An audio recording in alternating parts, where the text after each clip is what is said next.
the young players, Enzo Maresca was talking the other day about how he feels the way Chelsea have been built with these young players, they're set up to dominate in future years, whoever the manager is. Not to say that the question isn't will Tottenham dominate, but is there a similarity there where Spurs can expect to be in a good position in a similar way? To a certain, I mean, the theory, yes. The reality, you also got to look at it. There's a relevance to expenditure there as well. So sort of, they've got some serious talent there. But whether they all kind of fulfil their potential is the unknown with all young players. So I think it's why most clubs don't go all young, because they kind of feel like you need some experience or some guiding through that process of players developing. But so it kind of, I think in theory it's probably the way to go, I believe, when you're building a side. But it's not always, unless you have a sheer volume of numbers, which, to be fair, Chelsea do. So if you do, if two or three don't kind of make it through, you've got enough there. I don't think we're in the same boat in terms of numbers. So with us, it would mean that all the ones we've signed are all going to end up fulfilling their potential, and that's the bit of the unknown. I think we're probably a little bit different, even though the sort of underlying premise of sort of building from youth is there. I think they're a little bit different in the way they've gone about it. From young players to an older player, Son's been the talisman for so long for Spurs, but he's 32, going to 33. He's got 3 Premier League goals this season. I know he missed a few chances recently, so he could have more than that. But should our expectations of what he can achieve now, given his age, change? Yeah. I mean, I think there were questions about Mo maybe a year or so ago as well. I'd be wary about doing that. Go for it. Might help me if you write him off. Look, I don't get that sense. I still feel like he's, from a physical output and kind of the quality he has, and certainly from a mentality point of view, I haven't seen. And what I do know is, just through my experience, the end comes pretty quickly. Like it's not falling off a cliff, but you find with a lot of great players that all of a sudden it's gone from bang to bang. It's not a kind of slow deterioration. So I don't see that in Sonny. I still think Sonny's got a hell of a lot of quality, and from a physical standpoint, the way he looks after himself, I don't see his abilities diminishing. Just due to the age factor at the moment, I don't see that. Again, you kind of weigh up the output of it, and he's not at the levels so far this year that he has been in previous years, but that's a pretty high standard he's had in the past. Can he get there this year? I still think he can, yeah. And I think a lot of that's just consistent game time, because again he's had a bit of a disruptive sort of start this year where he's had a couple of setbacks where he hasn't played regularly. And I think with Sonny, what you find is the more regularly he plays, the more kind of the increase in that output. So the answer is no, I don't think so. And I'd be wary about writing him off if I was. We certainly haven't if you were external, but like I said, go for it. And just finally, you took Bournemouth's great pressing striker off in the summer. It's almost like they replaced him with a player who seems to have a similar kind of energy. Done well. And the last game against Wolves, I think he had 3 penalties. Yeah. Just specifically for Fraser going into this game, how wary do you have to be about Evanilson's ability to close? Yeah, no, look, he's. But I think that's the beauty of having an identity, right? So we talk a lot about clubs having an identity and a philosophy, and people kind of scoff at it and what's it for. But it does help you when you're trying to identify players. Like, so I think they knew exactly what they were looking for when they lost Dom, you know, and it makes it easier. So you look at Evanilson and you look at his profile, and you know he's obviously somebody that's well known. So you kind of know when you're playing Bournemouth now that irrespective of who they sign, they're going to have those attributes. They're going to press from the front. They're going to be aggressive, and so you know, irrespective. I mean, it's not about Fraser. It's about, like I said, when you're playing a team like Bournemouth now, you're kind of okay. You know what you're going to get. You know, irrespective if Evanilson was injured and they played with, I don't know, with Clivert or whoever else up front, that would be the instructions. So you've got to be wary of it. So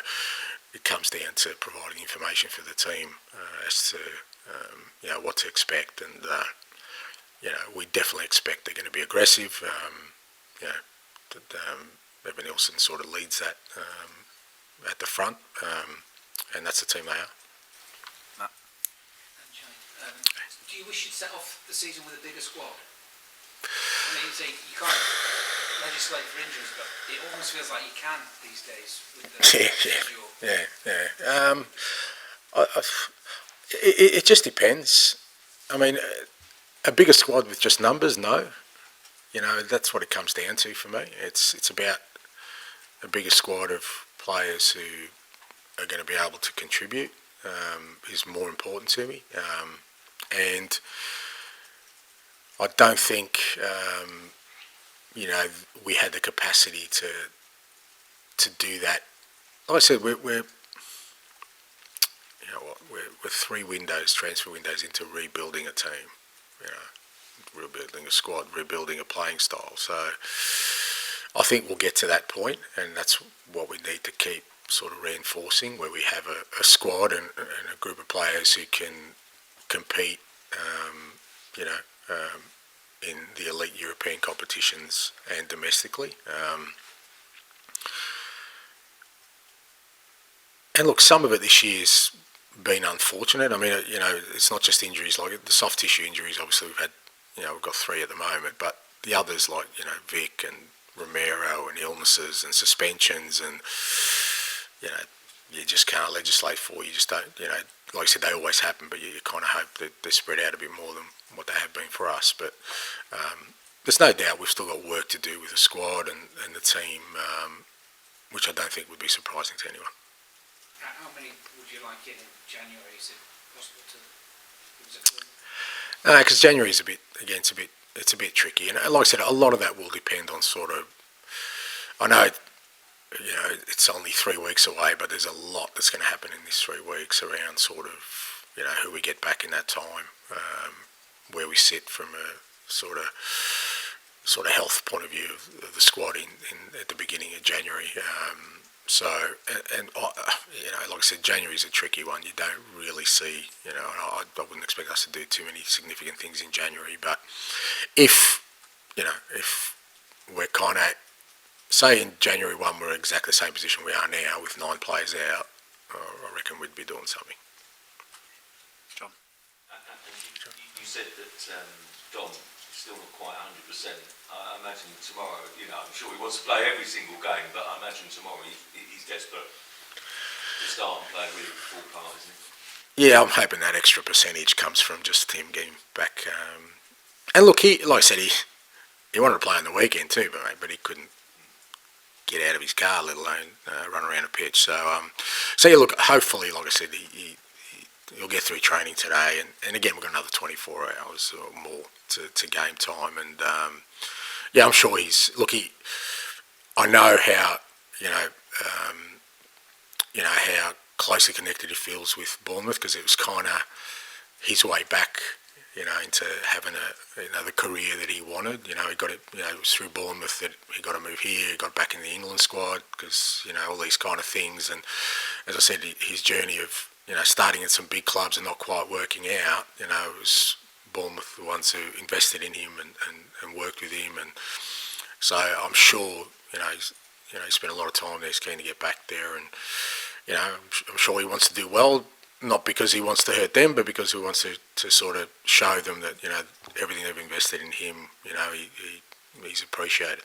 Can I just think back to Sonny. He often wears his heart on his sleeve in the games, and you can see exactly what he feels, which I don't know whether it drives you mad on occasion. But you know, what's he like in training? Because he just has this incredible energy and desire. He's no different. That's the thing with Sonny. Like what you see is pretty much what you get on a daily basis. He's a very, he's a very sort of optimistic and kind of, very energetic, enthusiastic kind of personality. You know when he's down because it stands out like a sore thumb, but that rarely happens. He kind of tackles things on, pretty determinedly and optimistically. So, and that's just who he is. And I think I don't have an issue with that. I think sometimes as a manager you get annoyed when you know players are just putting it on for a crowd, for a reaction when you know it's not really them. Like that annoys me more than somebody just being themselves. And Sonny, like I said, is what you see is what you get. He's exactly the same person on a daily basis. Just like the table, have you ever seen anything like it? It's remarkable going into December that everyone's grouped up apart from it's either an opportunity, isn't it, or kind of... That's Australian sport, mate. With salary caps, and that's what you get. You kind of even spread. So it's unusual, probably for the Premier League where you've really only got one team that's kind of separated from the rest. I think it makes it exciting because I think every game's got something on it. It's either euphoria or doom and gloom, and kind of nowhere in between. But I get a sense that that's how the season's going to go. Obviously, like I said, Liverpool's a bit of an outlier, but all the other clubs seem to have hit patches where they've got issues, and like you wouldn't think that sort of a team like Villa would go through 6 or 7 games without a win. And, it's because of the consistency of their performances. Obviously, Man City now, what they're going through, but most clubs are hitting some really significant rough patches, and so you kind of think, well, it may sort of break open, but I wouldn't sense that probably till into the new year if it does happen. I think for the next sort of couple of months, I think it's going to be pretty tight. Okay, thank you very much. Thank you.